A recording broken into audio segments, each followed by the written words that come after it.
अस्सलाम वालेकुम गाइस।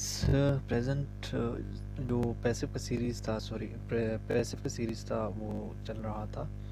तो हमने प्रेजेंट और पास्ट पैसिव को कंप्लीट कर लिया है। आज से हम स्टार्ट कर रहे हैं फ्यूचर के पैसिव को।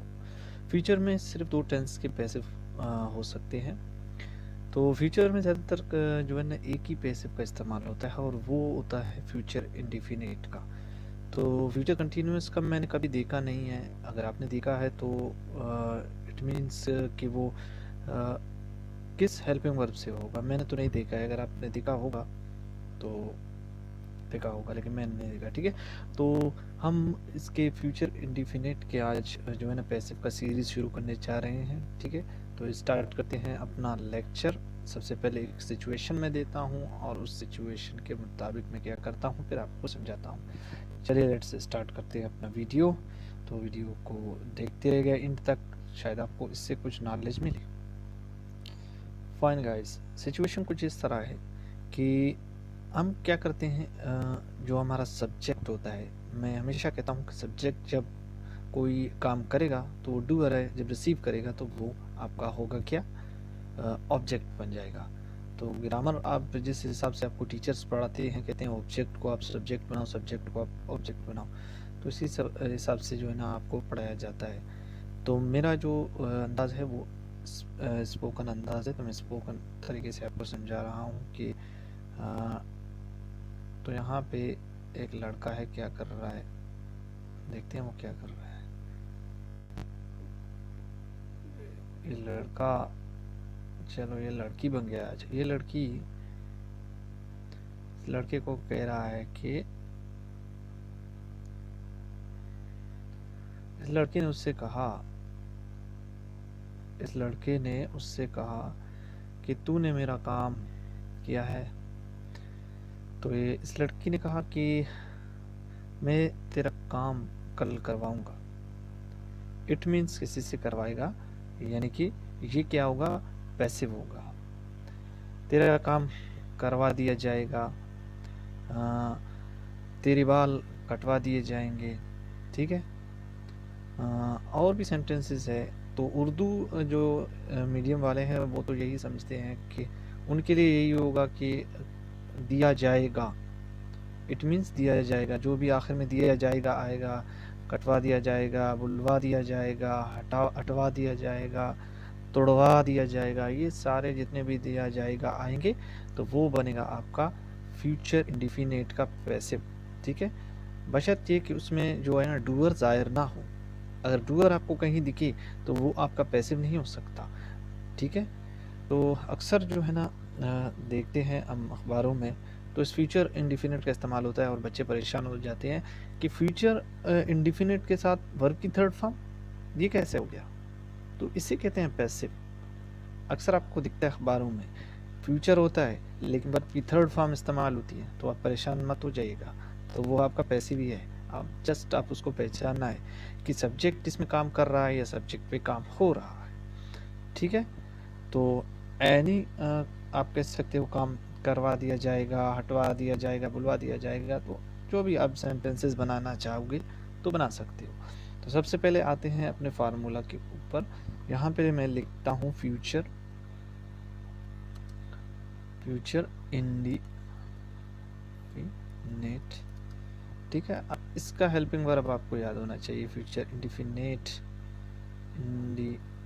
ठीक है, फ्यूचर इंडिफिनिट का हेल्पिंग वर्ब आपका होता है विल। अब तो शल का ज़माना गया। पहले शल का इस्तेमाल हुआ करता था, लेकिन अब शल का इस्तेमाल कम होता है।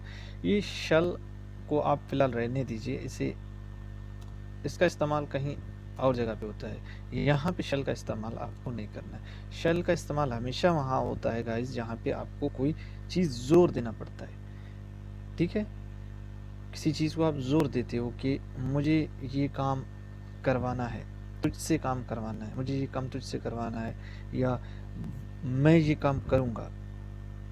तो इसमें बहुत सी मतलब बहुत बड़ा लेक्चर है ये शल के ऊपर, मैं आपको फिर कभी बताऊंगा। तो शल हमेशा जब शल आता है तो उसके साथ आपको पहले शल के साथ आय लगता है, या मतलब उस काम को करने का जो कॉन्फिडेंस है, यानी कि जो करने का अंदाज है, अगर वो कम होता है तब हम शल लगाते हैं। अगर पक्का मुझे वो काम करवाना है तो ये शल के साथ आपके ही, शी, इट वगैरह ये सारे लगेंगे। ये उल्टा पुल्टा सिस्टम होता है। आई के साथ भी विल, शल के साथ भी ही, शी, इट, सब के साथ आपको विल ही लगाना बेहतर है। अब तो यही चीज़ें ही जो है ना विल सबके साथ काम करता है, तो शल का इस्तेमाल कम हुआ है। मैं फिर भी लिख देता हूँ कहीं पे, आप कहोगे कि पता नहीं कौन सा टीचर है उसने शल लिखा ही नहीं है, तो मैं लिख देता हूँ, ठीक है। अब आते हैं हम पैसिव पर। अब इस फ्यूचर का पैसिव, फ्यूचर इंडेफिनिट का पैसिव जब हम करेंगे तो इसके जो है हेल्पिंग वर्ब्स हैं वो आपका होगा विल बी और शल भी होगा। तो शल का इस्तेमाल इतना नहीं होता है, मैं आपको कह रहा हूँ कि शल का इस्तेमाल वहाँ पे होता है जहाँ पे हम चेंज करें किसी चीज़ को, पक्का किसी चीज़ पर हम जोर दें। अगर मैं इस काम को करूँगा तो मैं आई के साथ विल लगाऊंगा, शल नहीं लगाऊंगा।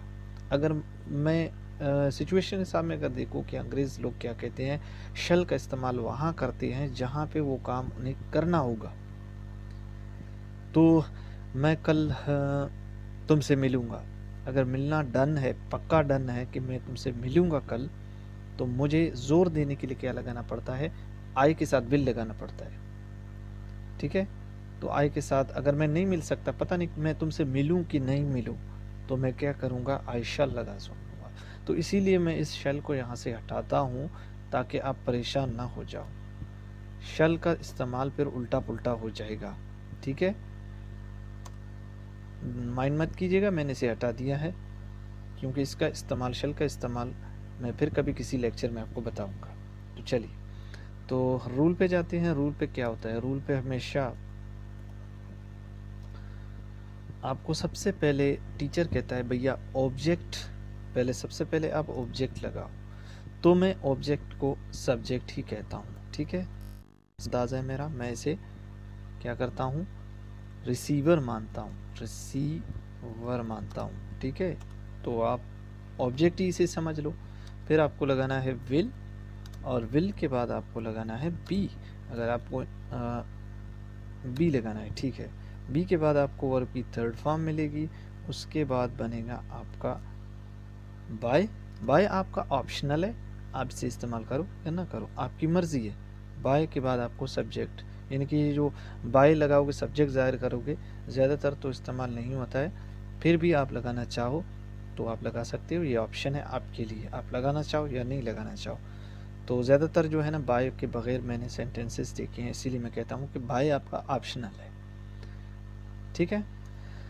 अब एक और मैं रूल बना देता हूँ नेगेटिव का, और सॉरी इंट्रोगेटिव का मैं बनाता हूँ। इंट्रोगेटिव के क्या किया जाता है, सबसे पहले हम विल उठाते हैं, ठीक है। अब विल के बाद हमें क्या लगाना है, विल के बाद हमें लगाना है सब्जेक्ट, ठीक है, वो सब्जेक्ट जो रिसीव करे, रिसीव करे, उसके लिए हमें उसके बाद क्या करना पड़ता है, हमें डायरेक्ट बी लगाना पड़ता है। अगर मैं इनको इनकारिया और सवालिया साथ में बनाऊं तो बी से पहले मुझे नाट लगाना पड़ता है, तो मैं इस तरह करता हूं, दोनों को साथ मिला देता हूं ताकि आपको परेशानी ना हो कि मैंने जो है ना 3-3 फार्मूले लिखे हैं, परेशान हो जाओगे इसीलिए। तो जस्ट आपको सवालिया निशान लगाना है। तो ये बन गया आपका फार्मूला, ठीक है। चलिए जी, अब सेंटेंसेस बनाओ। एग्जाम्पल्स मैं आपको देता हूँ, कुछ भी सेंटेंस बनाओ जो फ्यूचर में मतलब उसका जो डूअर है वो ज़ाहिर ना हो। अगर ज़ाहिर करोगे तो बाय लगाना पड़ेगा, तो इसीलिए डायरेक्ट मैं पैसे भी बना रहा हूँ ताकि आपको परेशानी ना हो। कल ये जगह को साफ किया जाएगा। This place will be cleaned. तो ये बन गया आपका पैसिव। ये जगह तुमसे साफ किया जाएगा, तो आप कह सकते हो this place will be clean bye you. 1 minute guys, थोड़ा सा ओके फाइन। अब मैं सवालिया में अगर पूछूं किसी से कि भैया क्या क्या मेरा काम कर दिया जाएगा? तो मैं क्या कह सकता हूँ, क्या मेरा काम कर दिया जाएगा? इट मीन्स कोई तो है मेरा काम करेगा। तो जस्ट मैं सवाल पूछ रहा हूँ कि क्या मेरा काम कर दिया जाएगा? Will my work be done आप कह सकते हो। डू का थर्ड फॉर्म डन हो सकता है, ठीक है। Will my work be done, तो ये माई वर्क आपका सब्जेक्ट जो होता है सब्जेक्ट, यानी कि ये रिसीव कर रहा है मेरा काम, ठीक है। मैं क्या कर रहा हूँ, रिसीव कर रहा हूँ अपने काम को। तो आप कह सकते हो यस, यस अगर लगाना चाहो तो यस, नहीं तो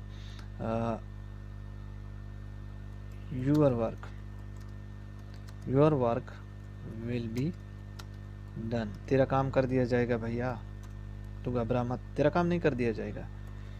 your work will not be done. मैं ज़्यादा आपको उलझाता नहीं हूँ, इसीलिए सीधा डायरेक्ट मेन पॉइंट पे आता हूँ ताकि आपकी समझ में आ जाए। एनी पर्सन, अगर कोई चीज़, हर बंदा सब्जेक्ट है, तो मैं कह रहा हूँ हर बंदा सब्जेक्ट है। जब वो सब्जेक्ट रिसीव करे तो वो आपका पैसिव सेंटेंस है। तो तेरा काम कर दिया जाएगा, तेरा काम नहीं कर दिया जाएगा। तो कॉन्ट्रैक्शंस का भी आप इस्तेमाल कर सकते हो। अब कॉन्ट्रैक्शन आप कह सकते हो आई के साथ, आप क्या लगा सकते हो, आई के साथ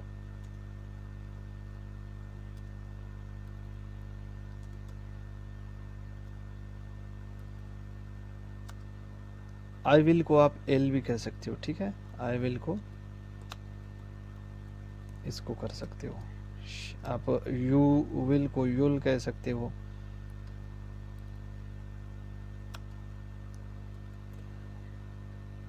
ये आपका यू विल है तो इसको आप यूल भी कह सकते हो। ये कॉन्ट्रैक्शंस आप इस्तेमाल कर सकते हो, आपकी मर्जी, ठीक है।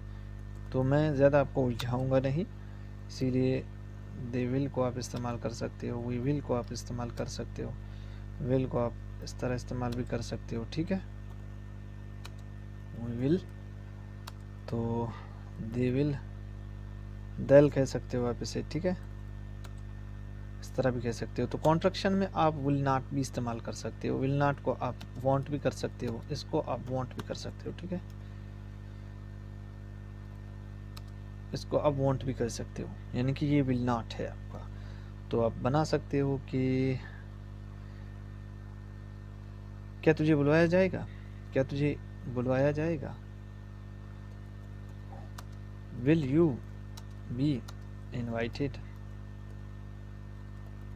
विल यू बी इनवाइटेड, क्या तुझे बुलवाया जाएगा, मुझे नहीं बुलवाया जाएगा। आई विल नॉट बी, अब नॉट को आप शॉर्टकट कर सकते हो, तो मैंने कहा कि आप नॉट को आप वॉन्ट भी कर सकते हो, ठीक है। आई वॉन्ट बी इनवाइटेड, इस तरह। I not be, I want be invited, मुझे नहीं बुलवाया जाएगा। क्या तुझे बुलवाया जाएगा, मुझे नहीं बुलवाया जाएगा। हाँ मुझे बुलवाया जाएगा। I will be invited, I will be invited, मुझे बुलवाया जाएगा। तुझे कहाँ बुलवाया जाएगा, आप कह सकते हो तुझे कहाँ बुलवाया जाएगा। Where will be you, where will you be invited, where will you be invited, मुझे उसके घर बुलवाया जाएगा। I will be invited her home, मुझे उसके घर बुलवाया जाएगा। तो गाइज आपको जितने सेंटेंसेस आते हैं आप प्लीज़ ट्राई करें, कोशिश करें पैसिव बनाने की। अपने पास जितने भी आपको सेंटेंसेस होते हैं तो जस्ट आप ट्राई करें अपने दिमाग में ये सेंटेंसेस को बिठाएं और इसी फार्मूले के तहत आप सेंटेंस बनाएं। आप सेंटेंस बनाने की कोशिश करें, जितना ज़्यादा आप प्रैक्टिस करेंगे उतना आपको फ़ायदा है। मिलते हैं नेक्स्ट वीडियो में। फ़िलहाल हम आपसे इजाज़त चाहेंगे। Take care, keep practicing more and more.